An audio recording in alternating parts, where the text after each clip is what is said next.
Hello friends, KG classes में आपका स्वागत है। आज हम आपको जॉन डन के लॉन्ग आंसर के बारे में बताएंगे। क्वेश्चन है, what are Johnson view on metaphysical poetry, how does he criticise Donne? और doctor Johnson like Dryden used to term metaphysical और Donne in a condemnatory sense. How would you justify it as the essential virtue of Donne's poetry? Give illustrations. Or whether you choose to call Donne a metaphysical or fantastic poet, the stress must be laid on the word poet. Discuss.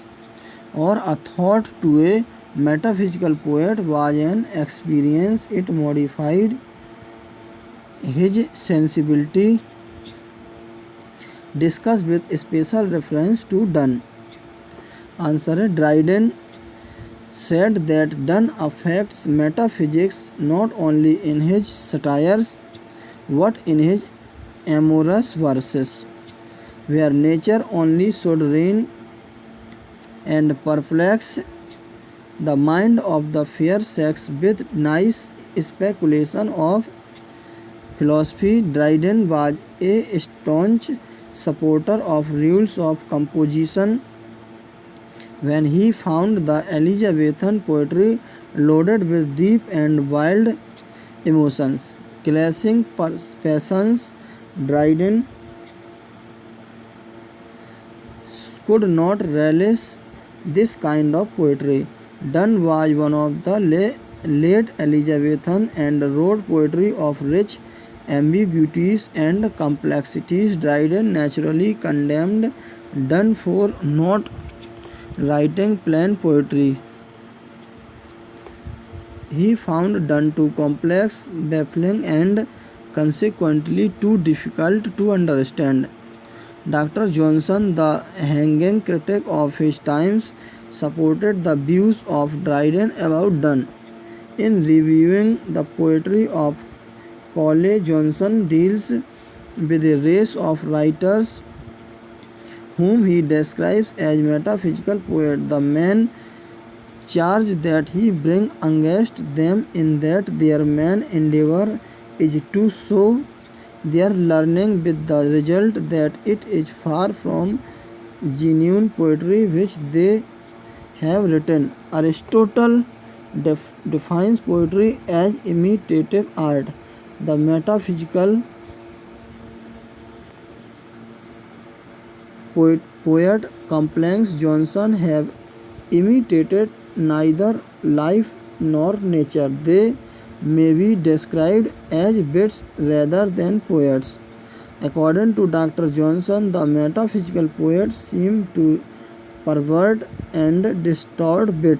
Bit has been described by Pope as that which has been often thought, but was never before so well expressed.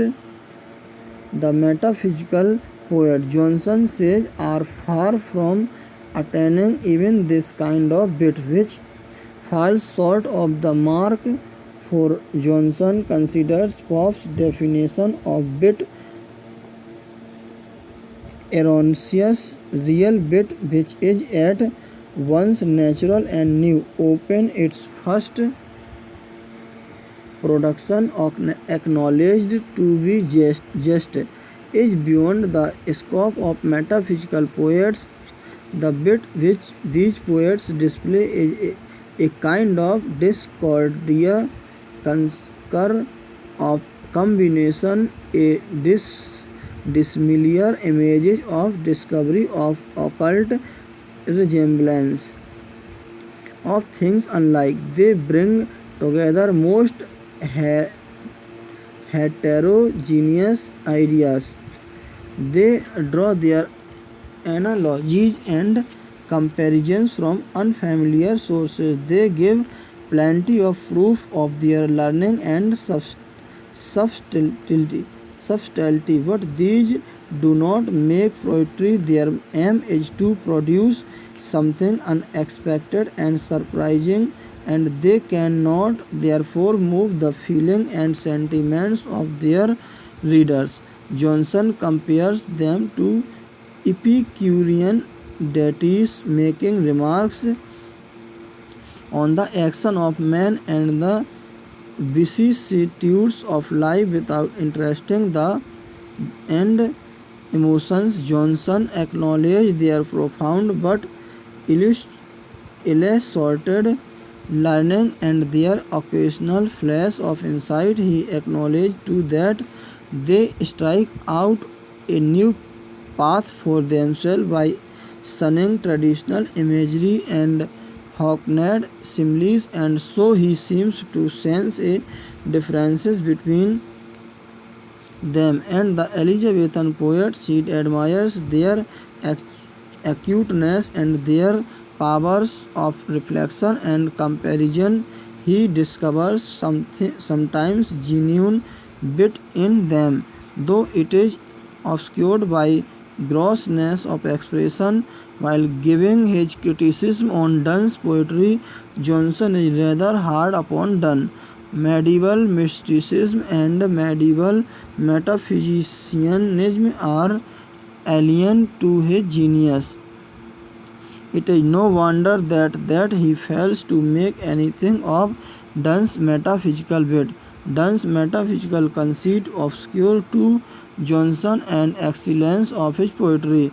Flashes of insight, subtle analysis, complicated harmonies, chiaroscures of wit. Dr. Johnson condemned Donne and his followers for lack of unity in their poetry. Their poems were made up of heterogeneous materials which were indigested. The metaphysical look took pleasure in coming conceits, yoking together by violence far-fetched objects which regionally could not be shown to have any relationship.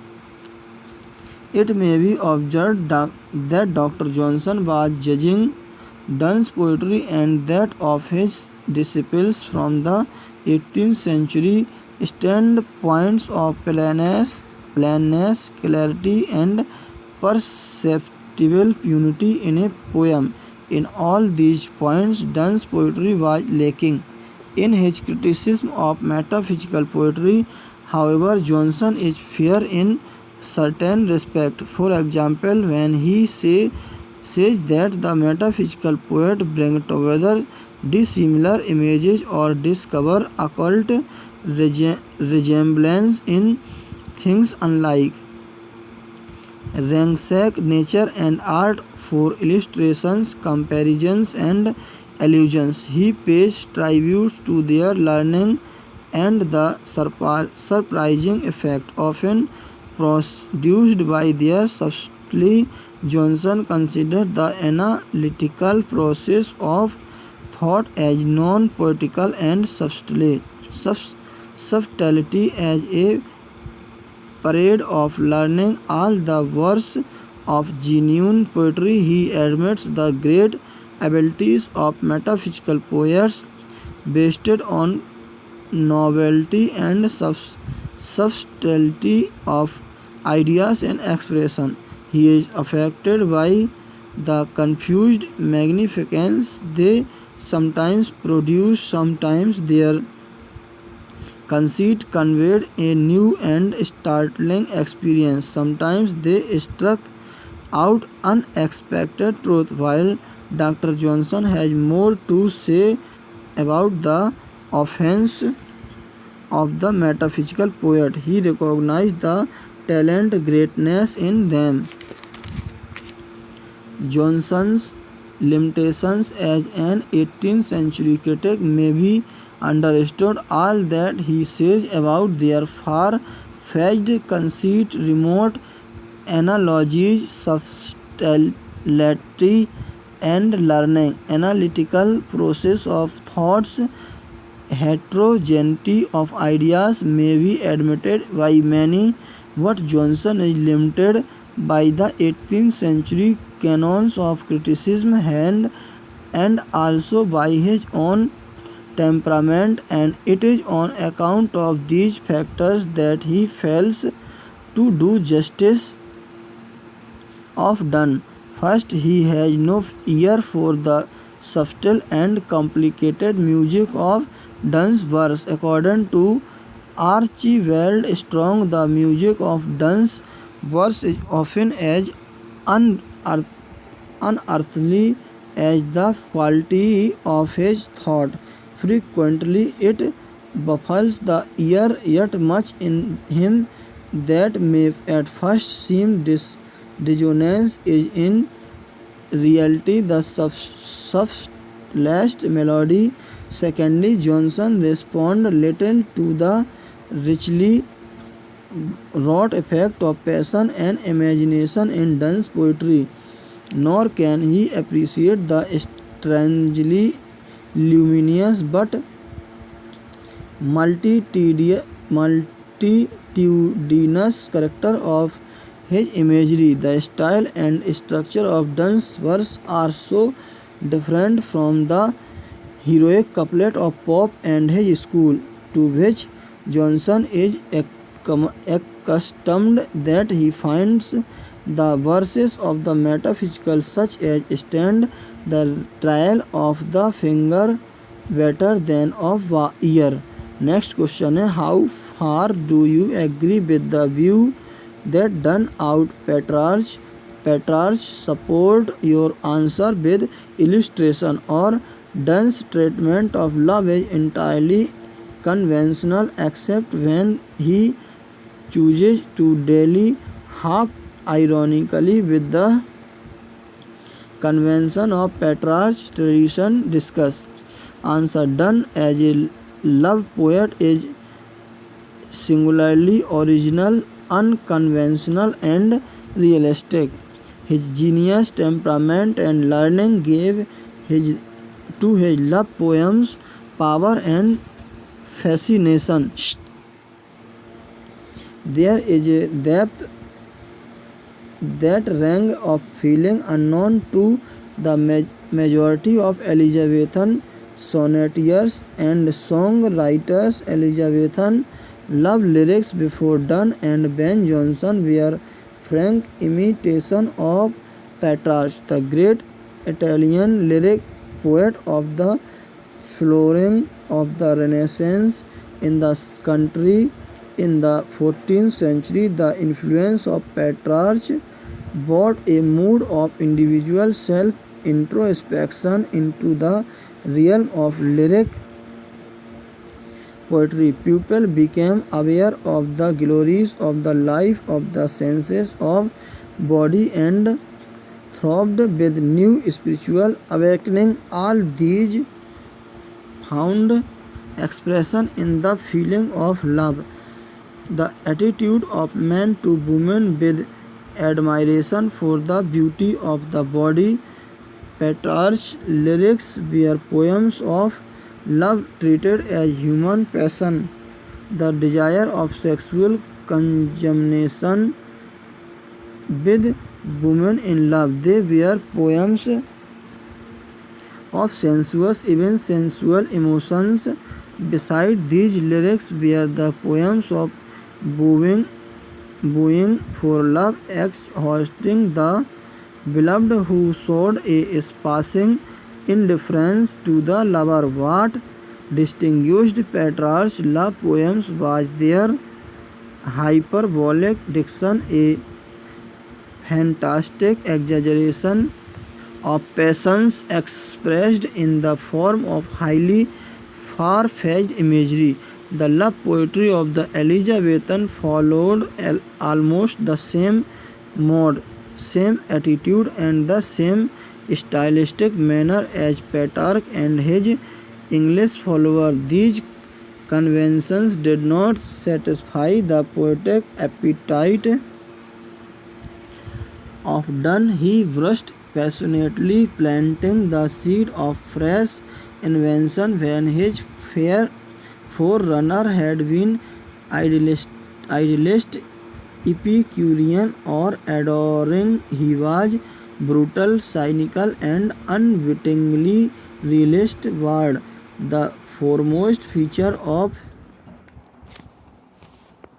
Donne's love poetry is its revolutionary breach with the prevailing notion. Donne's poetry is startlingly unconventional, even when he dallies half ironically with the hyperboles of Petrarch. In writing love poems addressed to his beloved, Donne followed the Petrarchian tradition to a certain extent only. The scholastic philosophers of the 16th century found many metaphysical problems in the poetry of Dante and Petrarch. Love is the love of soul, and the pursuit and exhortation of the beloved is a quest for the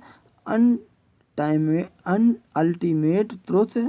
Petrarch gave more prominence to earthly amorous passion and offered a detailed description of the beloved amatory parts and anatomized his own passion. The lady love is a symbol of the idea of highest perfection.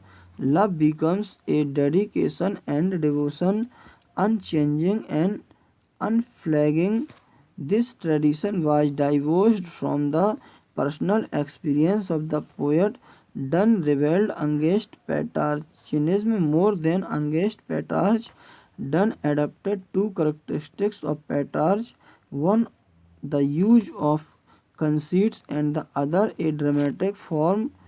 Donne's wholly reoriented these with his own fertile originality and witty inventions. He found these in Petrarch. Petrarch's own conceits, says A.J. Smith, embodied a penetration well beyond the capacity of most Petrarchian. Tears caged, flood and drowned pupil, sigh and tears together brought about shipwrecks, eyes ignited or killed pupil. Others were paradox or vast hyperbole. The mistress aggregation in herself, the world's riches, all past beauties, and all the lover's past pleasures were only a shadow or imperfect anticipation of her. True lovers become one being and have no separate identity or existence. The mistress absence or illness cases the foliage a wither, and her death brings the decay and moral collapse of the whole world as annihilation of the lover. Donne gave an entirely different treatment. The conceits, even though the same as Petrarch or derived from him, are born of the poet's vital and real experiences. In a poem entitled The Apparition, Donne takes a Petrarchian conceit, the death of lover caused by the rejection of his love, yet there is no trace of Petrarchianism.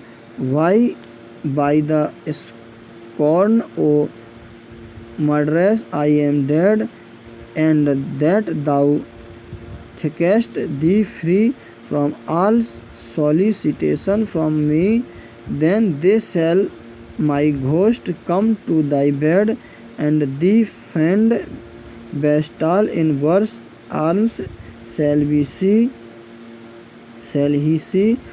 Then thy sick taper will begin to wink, and he whose thou art then being tired before will, if thou tires or pinch to bake him, think thou callest far more, and in false sleeps will from thee shrink.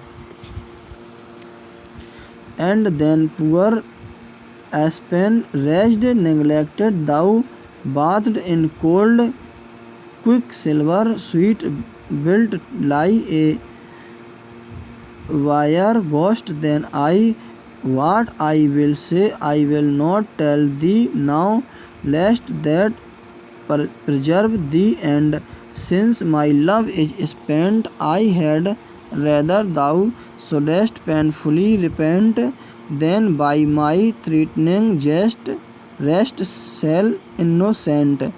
It may be noted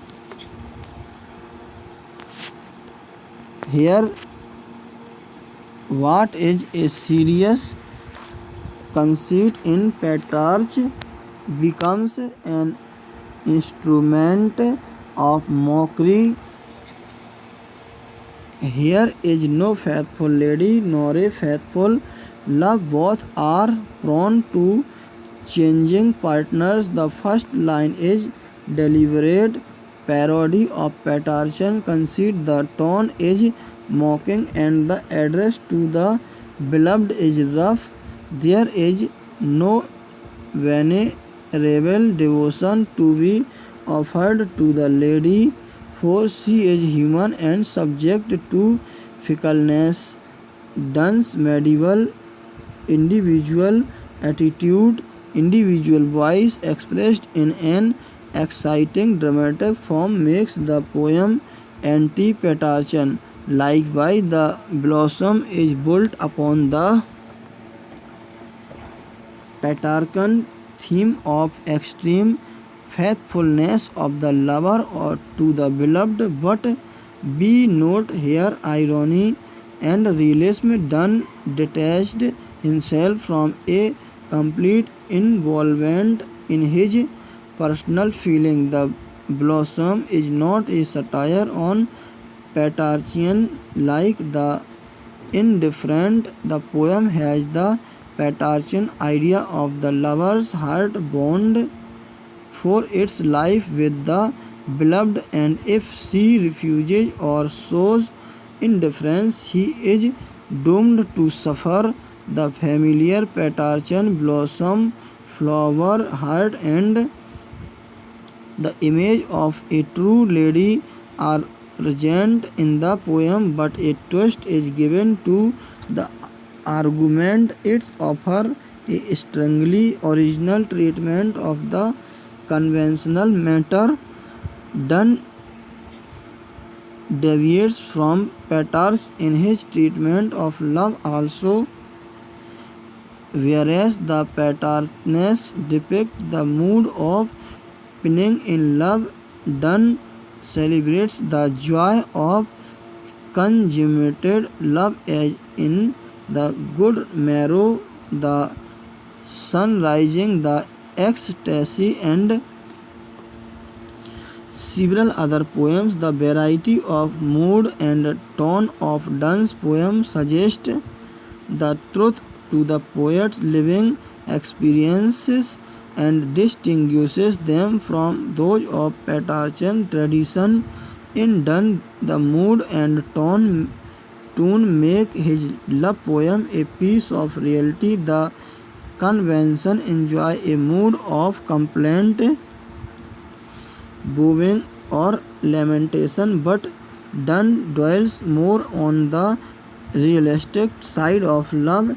There is no worshipping of woman as embodying the ideal virtue of purity and chastity, virginity, and fidelity. The woman in Donne is real, made of flesh and blood, with deep urge for making love with man, with or without marriage. Love in Donne's poetry is always physical union of man and woman, both aware of the limitations and excellences of body, engaging the soul of the joy of the love which is spiritual, being possible only through sexual relationship. In fact, all varieties of the experience of love are found in Donne. The range is from the lust for flesh to the love of the soul, but there is a kind of pattern in Donne's treatment of love. It is a pattern of progress from body to soul, from flippancy to symptoms of physical love, along with a spiritual consciousness. Poems like The Indifferent Loves Usury, The Apparition suggest Donne's sporting attitude to love. There is a sheer lust for flesh, no distinction between one and another. Woman is necessary. I can love her and you I can love any. A faithful love is not required here, or doth a fears that men are true torment you. Oh, be not you so. Let me, and do you 20 know now. Rob me, but blind me not, and let me go. In fact, the fulfilled ecstasy with the woman in a given moment is, although this ecstasy is as much an attribute of the body as of the soul. It is this theme of the metaphysical relationship between body and soul which pervades all Donne's love poetry, and this theme is always tied in relationship to the experience of the moment of vital sexual union. In this, Donne deviates from Pater's, but above all done out Pater's in the use of conceits, whereas Pater's conceits are decorative, Donne's are mostly functional. In Pater's, eyes are like gazelles, lips like corals, cheeks like rose petals, but in Donne such conceits illuminate the nature of the lover's experience in his fulfillment or in his frustration. In Donne, conceits function in support of the intensity of experience, and thus they acquire an organic unity. In support of this, the oft quoted conceit of the pair of compasses in valediction forbidding mourning may be said to leave Pater's far behind. Thanks, best of luck.